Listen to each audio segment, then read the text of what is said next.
Good afternoon, ladies and gentlemen. This is Basic Public Speaking, and I am your professor, Christy Thomas.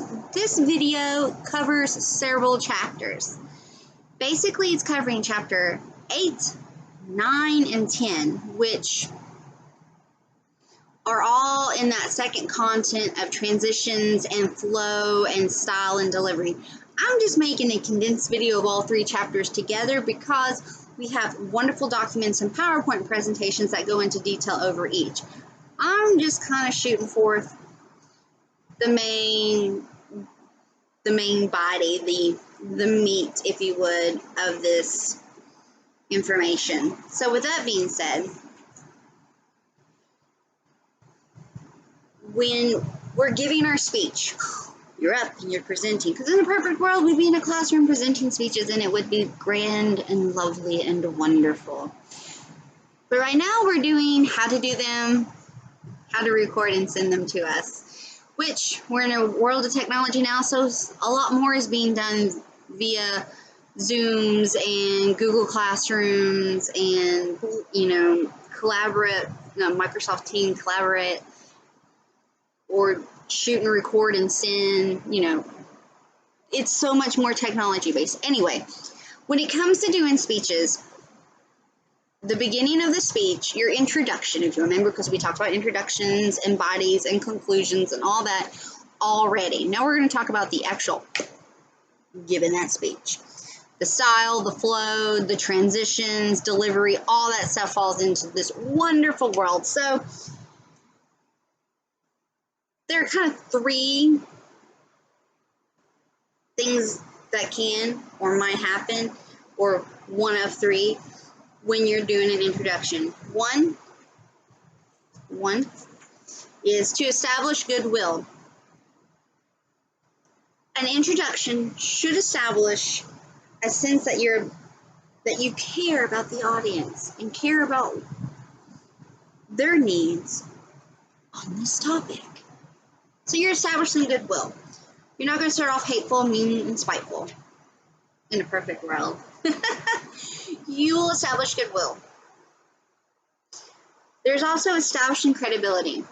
You are setting up that you're knowledgeable in your topic. So, perhaps you're telling us how to do the perfect cartwheel. You establish credibility by telling us that you have been tumbling since the age of 2. You've been in gymnastics since the age of 4. You've been in cheerleading since the 7th grade. You're establishing credibility by letting us know why we need to listen to you tell us about cartwheels. Okay. Perhaps you're telling us how to play baseball. How to set up and the proper way to stand at home plate to hit the ball. So you're setting up credibility. I've been playing baseball since this time. I've been on numerous leagues. Perhaps you talk to us that I've been playing baseball since skee-ball. I've been on traveling leagues. I'm on the high school team. And you tell us you're establishing credibility on why we need to listen to you. Perhaps you're telling us how to cook something. I love to cook. I've been in the kitchen with my mother, my grandmother, my father, my brother, blah, blah, blah, whomever the case may be.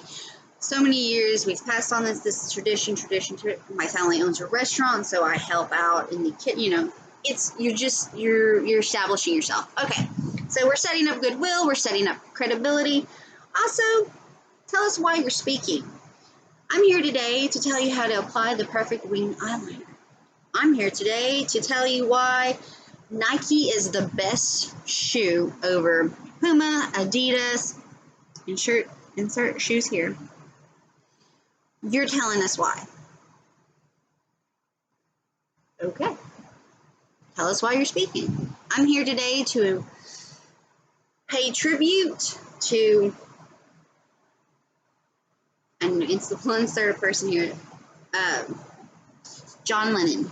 I'm here to pay tribute to Whitney Houston. I'm here to pay tribute to this band. I'm here to pay tribute to this actor. I'm here to pay tribute to this person in my life, to my grandmother, to my dear friend. I'm here to pay, you're telling us why you're speaking. Okay, so that's really what happens in the introduction, folks. You're establishing goodwill, credibility, and you're telling us why you speak. All again, this falls under our introduction into a speech, our verbal introduction into the speech. Okay, fabulous. So we get in past the introduction of the speech. We're in the body. Remember, we have the intro and the body. Well, when you're talking in a speech, there's different ways to set up kind of the transitioning points from point A, B, C, 1, 2, 3, whatever the case may be here. There's a couple different ways to do it. Now, you can do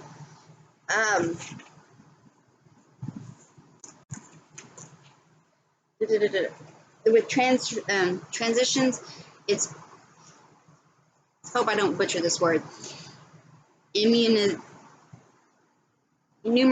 Excuse me, I don't know what I was trying to say before, but enumeration. Enumeration is where you straight up tell us numbers. Okay, so my point 1 is to tell you to gather your materials. Then you go forth and tell us the materials to get. Point 2 is how to mix. Then you go into detail. So enumeration is breaking down the transitions by telling us which number goes here or there. Then there's eternal previews. This is the other way to go about your transitions within your speech. So the first way, you're telling us by 1, 2, 3, or it could be A, B, C, but you're breaking it down by points. This is point 1 that I'm going to talk. Internal previews and summaries is, in this next section, I'm going to tell you why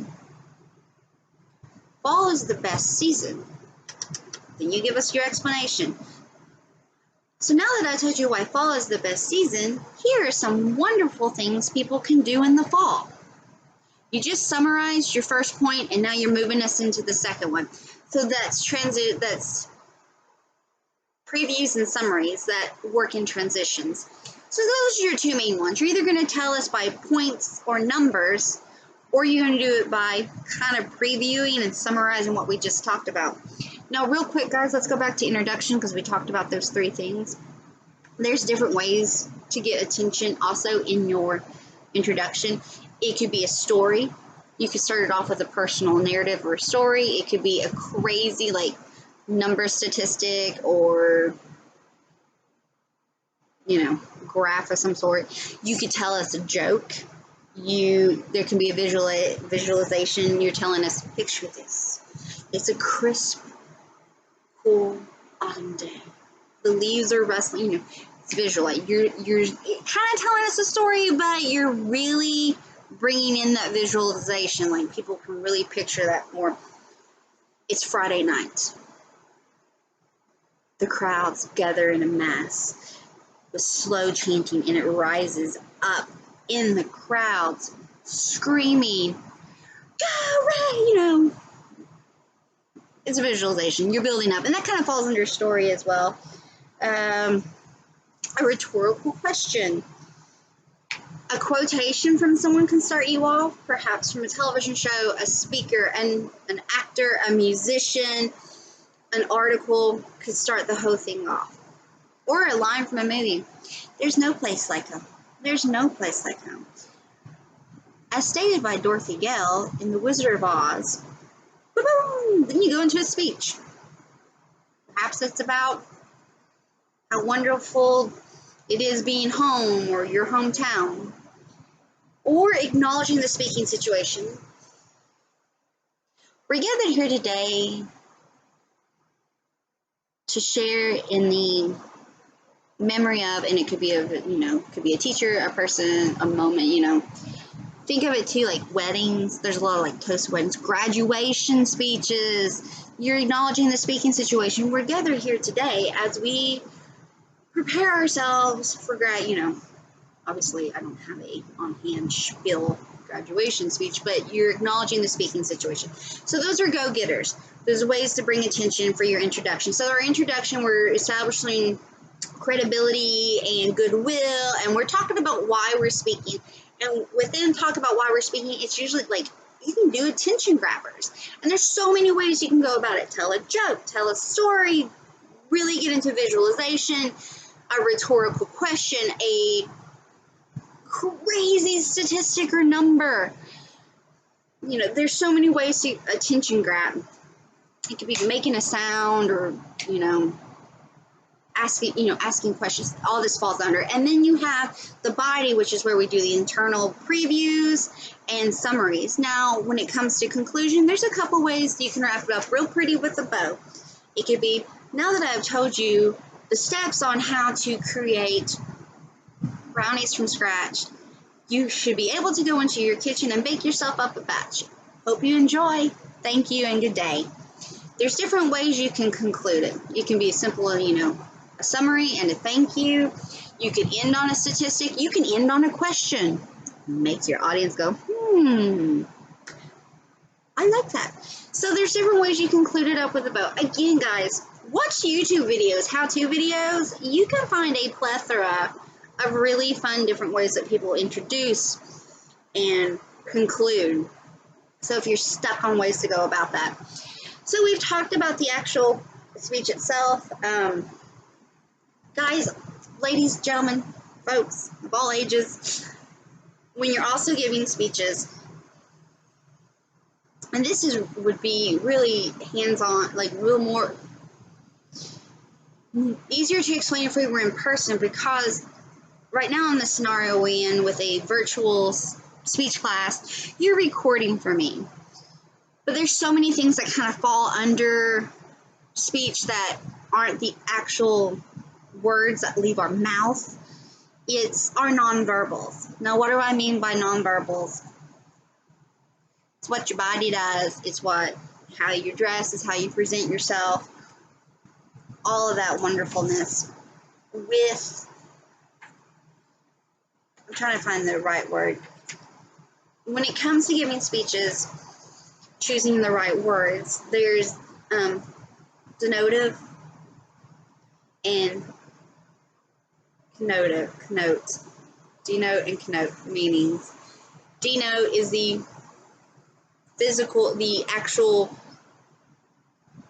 definition that you would find in Webster's or the Oxford English, you know, the actual definition. Connote or connotative, denotative, in all the sense, is the meanings that you associate with the word. So think of the word love, the actual physical definition, and then what love means to you. Does love mean jewelry? Does love mean time spent together? Does love mean flowers? You know, people put specific meanings behind words that are not the actual definition. So within that, you kind of, if you're using a word connotatively, you kind of need to let us in on the background on why. Okay. So also, there's vocalics. I think that's the correct word. And that's the study of your vocals of speech. So what do I mean by vocals of speech? There's tone. Within tone, let me get to my right notes here, folks. Sorry. Tone is the kind of the mood you set with your vocals and your appearance.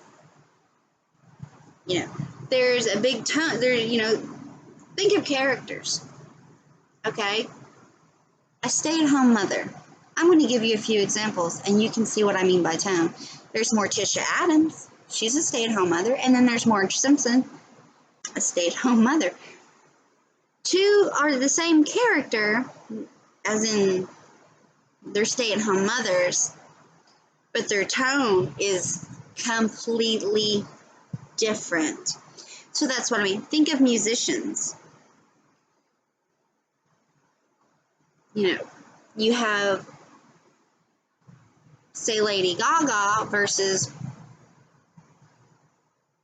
I'm trying to think of on the other end of the spectrum, Kelly Clarkson. Both are musicians, both are singers, different tones, just on how they present themselves and their That's what we're talking about with tone here. Now, there's also, sorry, I'm looking for my notes. Back to vocalics. The different elements that fall under this is that you have volume. This is the loudness or the softness of which you speak. See, we could determine that much better in person because some people might be quiet speakers and some may just have naturally loud voices. I tend to be a loud speaker, and it happens. Some people aren't so loud, but on videos, I can kind of get this, but not as much as we would be if we were in a classroom. Now, also, you have pitch. Pitch is the frequency of a speaker's voice from low to high. I tend to have a higher pitch speaking voice. Now, I can go deep and I can get serious. As you can tell, I just changed my pitch. But this is, some speakers have a natural lower pitch, some have a higher pitch, and some have monotone. So what I mean by monotone, they speak the exact same way all the time. There is no fluctuation in their pitch whatsoever. I'm sure you know a few speakers like that. Articulation is the pronunciation of words in a clear manner. Sometimes I really struggle with pronunciation on names and words in these videos, as I'm sure you have caught on. Then there's pronunciation. This is the correct or accepted way a word is spoken. The rate, this is how quickly or slowly you speak. So I tend not to only be a high pitch. I talk loud, I have a high-pitched voice, and sometimes I tend to talk pretty quickly. Now, there are some people that are low and slow. Some people are high and quick, and some people talk really, really, really, really fast. And some people talk at a sloth rate.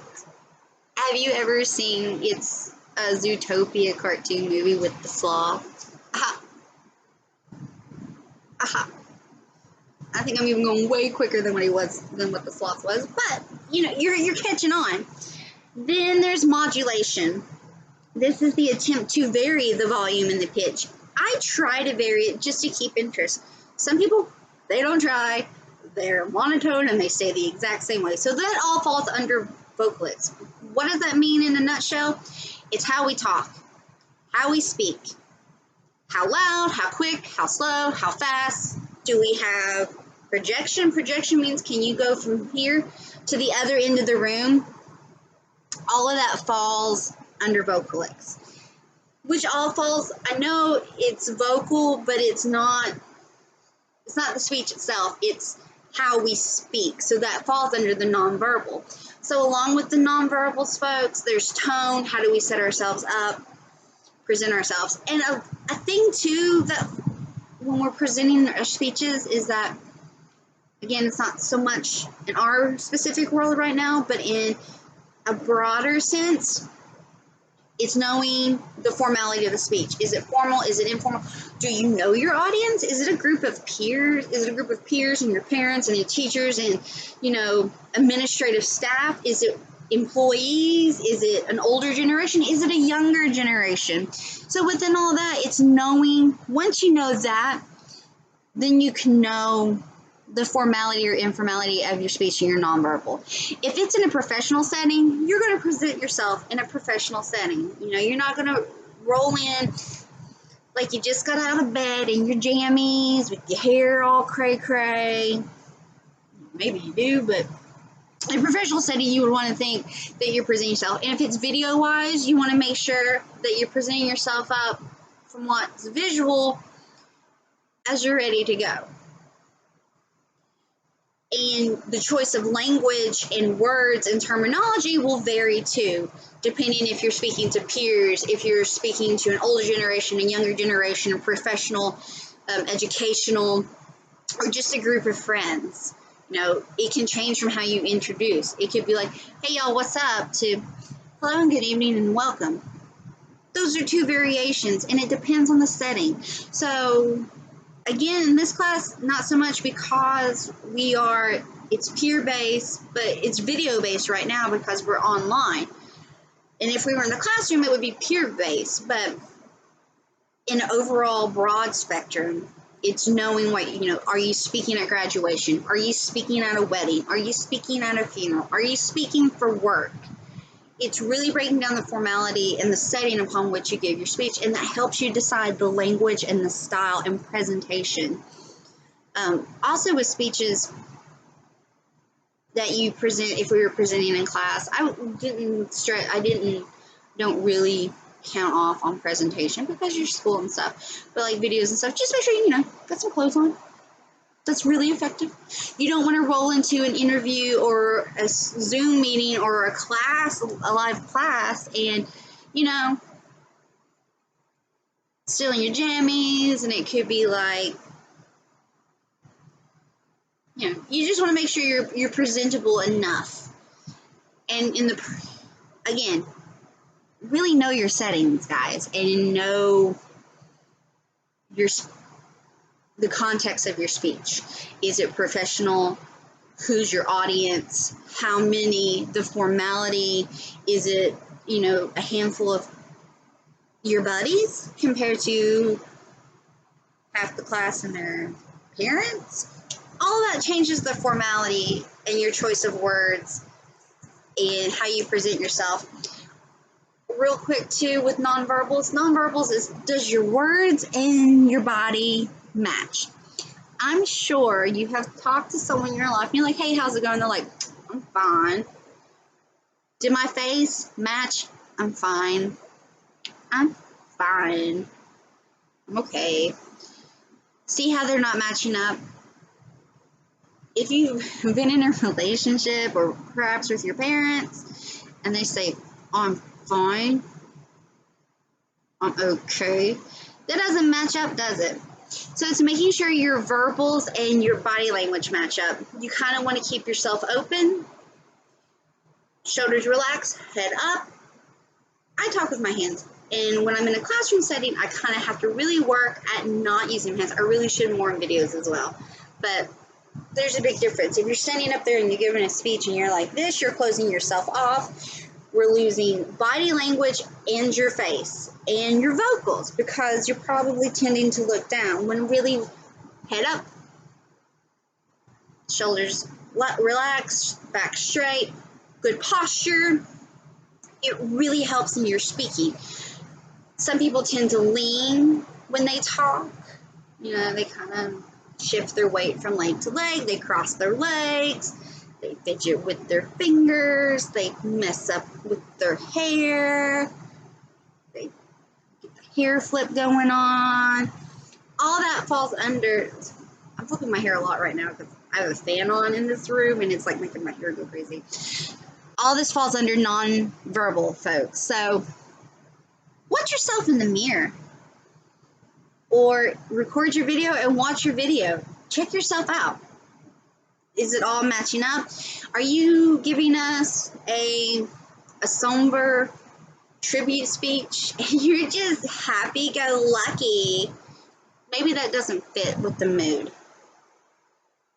Or perhaps you're telling us a wonderful speech, a celebratory speech, and you're just, these are the nonverbals. Does it match the mood? Does it match the setting?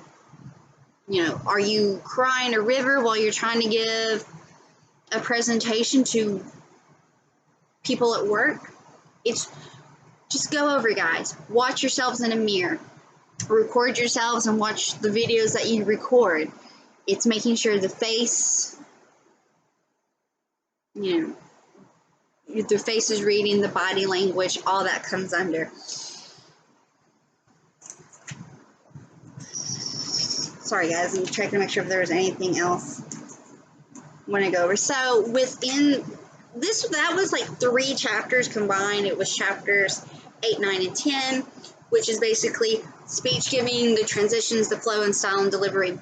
So what I really want you to take away from that is that when you're giving the speech itself, the introduction, you're setting up credibility and goodwill and you're telling us why you're speaking. And within that, you can give us this really crazy, amazing, like, opening.